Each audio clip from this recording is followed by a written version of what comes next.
Culture et patrimoine du judaïsme, une émission présentée par Emmanuel Attias. Chers auditeurs, bonjour. Alors que l'archéologie rebat son plein après une période d'accalmie due à presque 2 ans de confinement, plusieurs structures juives datées de l'Antiquité tardive ont ces dernières semaines ressurgi. L'une en Galilée, l'autre dans le sud anatolien, rappelant l'ancienneté de la présence juive dans l'Empire romain. Et comme pour annoncer ce renouveau des fouilles, les éditions Memoring ont récemment fait paraître un magnifique ouvrage dédié à la présence juive en Afrique du Nord à l'époque romaine.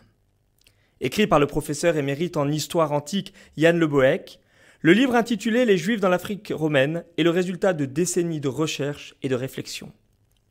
Au plus près des fouilles archéologiques, l'auteur parvient à faire marcher le lecteur dans le pas des découvreurs et à remonter le cours de l'histoire grâce à des supports d'origine très diverses. Yann Le Bohec croise les documents, religieux comme profanes, et n'épargne aucune source digne d'étude. Les textes bibliques et talmudiques sont passés au crible, comme les écrits des pères de l'Église, au même titre que les pamphlets produits par des païens attachés aux valeurs polythéistes.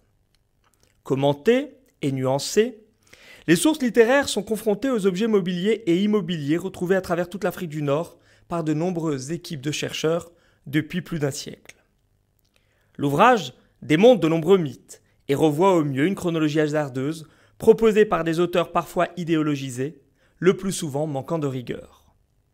Si l'hypothèse d'une arrivée à l'époque punique n'est ainsi pas totalement écartée par Yann Le Bohec, l'étude des sites funéraires sert à proposer de nouvelles pistes et à élargir le spectre chronologique. 2 types de migrations sont exposés. L'une contrainte par l'Église, imposée aux Juifs de Judée, au lendemain des révoltes juives au Proche-Orient au début de l'ère chrétienne. L'autre justifiée par la pauvreté qui sévit dans la région à la même époque. C'est en effet à cette période qu'apparaissent dans la littérature rabbinique les premières mentions relatives à l'Afrique du Nord. Dans le traité Yébamot du Talmud de Babylone, la Berbérie est ainsi décrite comme un bout du monde où les hommes vivent nus et sont dignes de mépris devant l'Éternel. Des individus, en petits groupes, seraient, après les violences exercées par Rome en Judée et en Égypte, venus par la route en suivant le littoral, ou encore par la mer, après un arrêt par la capitale de l'Empire. Toujours est-il que la présence juive est bien attestée dans les premiers siècles de l'ère chrétienne, si l'on se fie aux preuves matérielles mises au jour de la Libye au Maroc actuel. Les communautés implantées sur place pourraient même avoir connu une belle époque au IIe et IIIe siècle, après la guerre d'Adrien, et jusqu'au règne de Constantin, précise l'auteur. Méprisés par les polythéistes, mais libres de pratiquer leur culte, les Juifs connaissent alors des jours fastes sous le Bas-Empire. Influencés par les académies rabbiniques de Babylonie et de Galilée, les Juifs de Carthage rencontrent même un formidable essor, tant démographique qu'économique, à en croire la taille prodigieuse de la nécropole de Gamarte, utilisée pour y inhumer leurs morts. Il est généralement admis, indique Yann Le Bohec, que la communauté juive de cette grande métropole de Tunisie pouvait alors prétendre au second rang, derrière Rome, à égalité avec Alexandrie d'Égypte et Antioche en Syrie. À la même époque, d'autres communautés se développent le long du littoral et à l'intérieur des terres.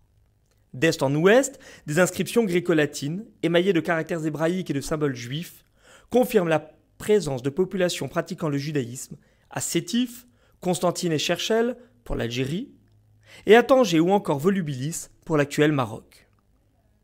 Des découvertes complémentaires dans ce dernier pays pourraient venir prochainement compléter les connaissances grâce à la signature d'une récente collaboration entre les services archéologiques israéliens et marocains. L'auteur du livre encourage néanmoins à ne pas faire de généralisation hâtive et rappelle que la présence d'une unique source épigraphique ou d'une lampe à huile frappée d'un chandelier à 7 branches ne saurait garantir la présence d'une communauté ou la pérennité d'un établissement sur le temps long. On découvre ainsi des inscriptions autour de Tunis et à Sousse, sans pour autant pouvoir affirmer qu'il ne s'agisse pas de voyageurs isolés.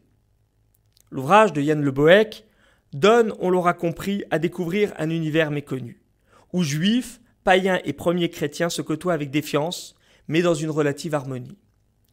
Les Juifs y sont décrits comme intégrés aux sociétés dans lesquelles ils évoluent, n'hésitant pas à en adopter les patronymes, grecs comme romains, à goûter des plaisirs qu'offre le monde polythéiste, à commencer par le théâtre. Mais derrière les généralités se dessinent également des situations insoupçonnées, parfaitement analysé par l'auteur. Un livre court, mais dense et splendidement documenté, dont Patrimoine et culture du judaïsme ne peut que recommander l'achat. Pour retrouver cette chronique, je vous invite à consulter ma chaîne YouTube. Nous nous retrouverons vendredi prochain pour un nouveau thème d'actualité. D'ici là, excellente semaine à tous. lo yanum, lo yanum, lo yisha, lo yanum.